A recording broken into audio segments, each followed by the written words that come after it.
Hi, we are Todd and Teresa Chapman, proud parents of Paul and Mark Chapman. Our oldest son, Paul, at an early age, was suffering from a few seizures, which as parents, naturally, we had to figure out why he was having seizures, and it was extremely concerning.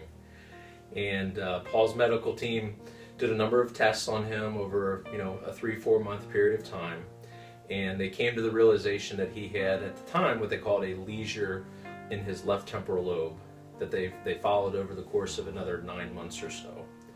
And unfortunately, when Paul was 5 years old, he was diagnosed with a brain tumor as that lesion had grown, and Paul immediately underwent surgery about a week or two later, and miraculously his doctor did a fantastic job removing what he believes to be somewhere around 90 to 95% of the tumor in his left temporal lobe. Unfortunately, they could not get it all, but Paul came out of that surgery the same kid that he was going in, so we were incredibly grateful.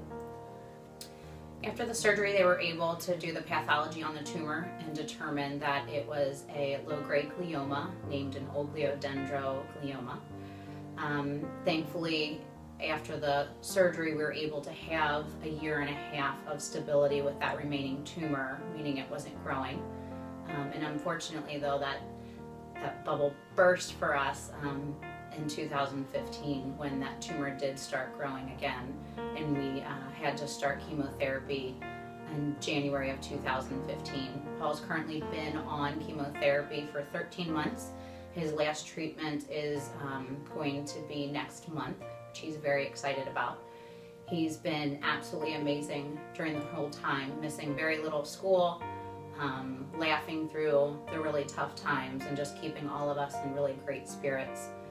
The year's been very hard for him, but again, he's just done such an amazing job through it all.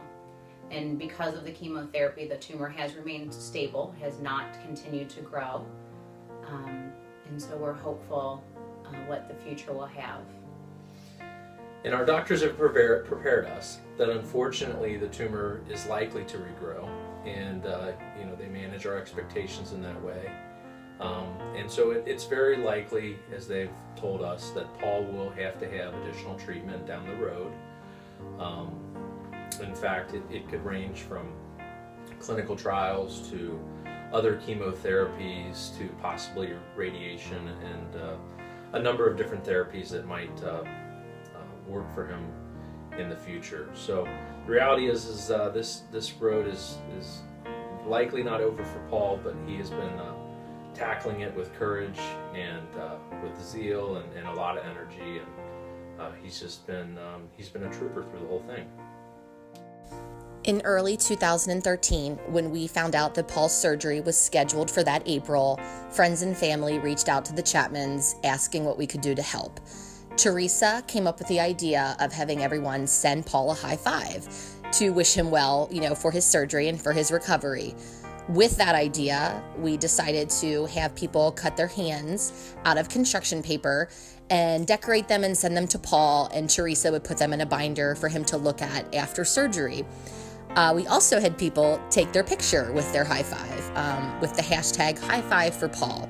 Those were posted on social media and sent to Paul as well, so he could look at every well wish from his friends and family, near and far.